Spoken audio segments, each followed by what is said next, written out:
back of the rim. Got it! Oh, the slam! Using Curry way downtown. Oh, what a shot from Curry!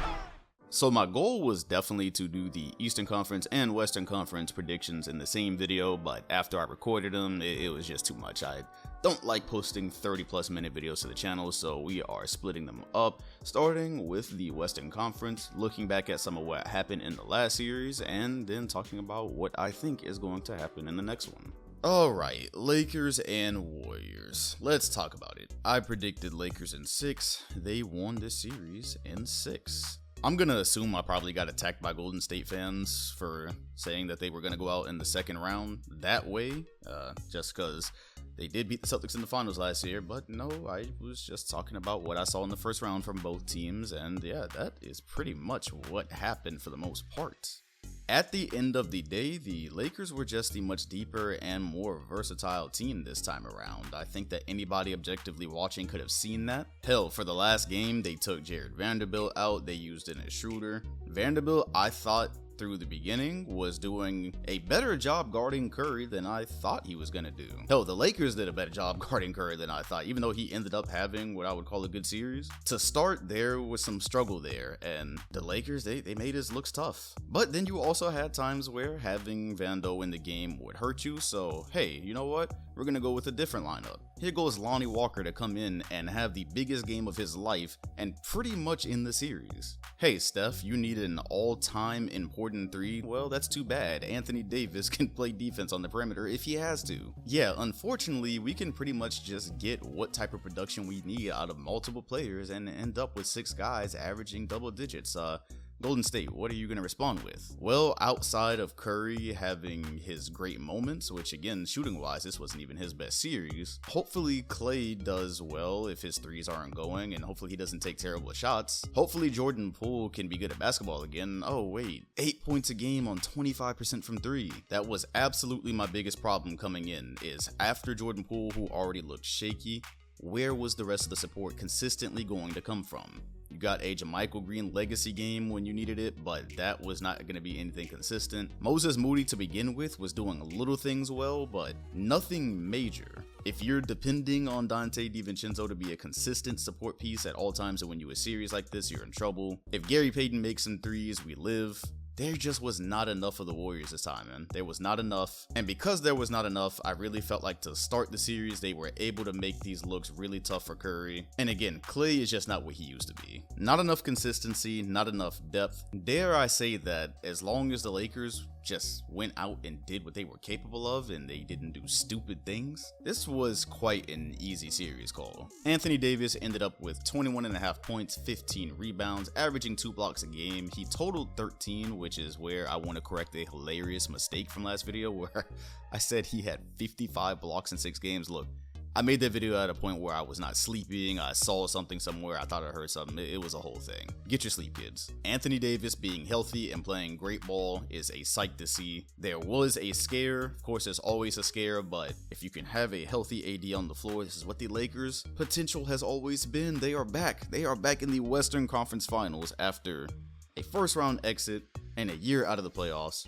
and a year where it looked like they were going to be out of the playoffs. They're here. My Celtics-Lakers agenda is thriving. The Golden State Warriors head into a confusing offseason because the core still has potential if you can get guys around it, but what does Draymond Green want to do? What does Klay think he's worth? Yeah, this is going to get interesting for the Golden Dynasty. For the series on the other side of the bracket, I called the Denver Nuggets in 6, and they won in 6. Don't want to hear anything about Chris Paul being hurt and Aiden being hurt at the end because, well, if you watch the series, you know that Aiden being there or not was not going to be a difference. And yeah, with Chris Paul, first of all, he always gets hurt at important times. And even with him there, I actually feel like once he went out, the Suns had to figure out some things with the lineups that helped them extend the series. I'm just not really sure how many mid-range masterclasses you were about to get from Paul that was really going to change this. Look, at the end of the day, it's almost like you can't just pick out one thing for a game plan in a series and win off of that. The whole chatter all year about what KD and Book were going to do to Jokic and PNR, they actually started going to that, and I think they had some good success with it. But as I said in the prediction video, that was not going to be enough. Not by itself. It's almost like a mid-season trade that more or less guts the roster is going to be hard to figure out when the roster doesn't really even play together. And so once Chris Paul went out and Monty had to start experimenting with other guys and they seemed like they might have a chance because they tied the series, those are things that they could have been figuring out during the regular season, but you really couldn't with Kevin Durant gone. For this series, I think it was every bit as simple as I thought it would be in the predictions. There just was not enough there for Phoenix. Even though Jock Landale came in and gave them solid minutes, and actually you would have probably preferred to have him on the floor than DeAndre Ayton, you're going against Jokic. That was a band-aid on a water pipe that was bursting. Ayton was just not good by any stretch of imagination, and the Suns did not have the facilities behind him to manage that. Once again, their lineups did change and give them a boost. Of course, Shamet getting some minutes and having his legacy game helped. TJ Warren at the end of that one game coming in and playing well. They found some things. But for them to eliminate a team as good and as deep as Denver, they were basically stuck hoping that the Nuggets were not going to adjust to those open shots that they started getting. They were also going to have to hope that Devin Booker just stayed as scorching hot as he was, which was impressive, but oh so very hard to win 4 games off of. Of course, didn't help that KD had very slow starts. Because when you're a team like the Suns that's already pretty short-handed just by default, you can't afford to come into games playing behind and trying to claw your way back in. It was just too tall of an order. KD and Book are cool, but like I tried to tell y'all, the Nuggets have been really good all season. Seemed like they lost interest at the end of the regular season, but if KD and Book were going to be doing their thing, and mainly Book, they had to have one of a Chris Paul coming out and playing like he used to, or DeAndre Ayton playing way better than he does. They got neither.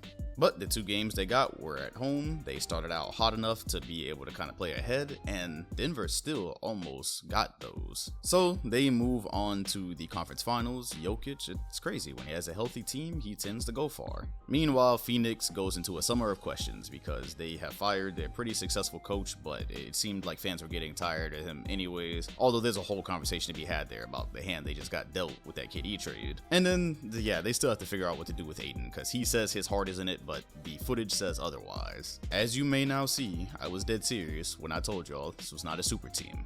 This leaves us with the 2020 rematch of the Nuggets and Lakers, which I think this time it's a lot more interesting.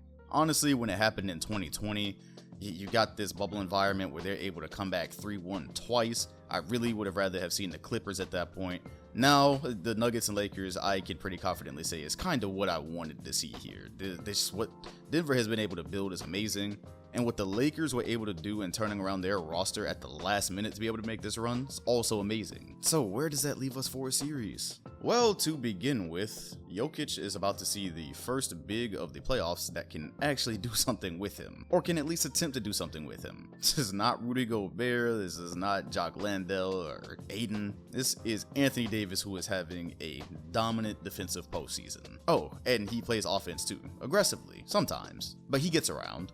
That matchup is by far going to be the most important matchup here, because if Jokic slows down even by like some percentage points, you start looking around and say, okay, roster for roster, where does Denver go from there? Where does LA go from there? Well, of course, the next thing you would think about for the Nuggets is Jamal Murray, and then you start to look at the Lakers and how they have been pretty successful against some of the league's best point guards. They have had the defensive game plan to be able to slow those guys down. Yes, Ja came in and still got his game off, but I do think they were able to make looks tough for him. They were definitely able to make looks tough for Steph, which is by far the hardest thing to do, but you're top blocking, you're trapping. If you have to, you're switching. The looks in the paint were nowhere near as sweet as they were for the Kings. So at this point, I just flat out trust the Lakers, maybe not to be able to stop superstar point guards, that's always tough, but to slow them down, yeah, they're capable. Vando is a huge part of that.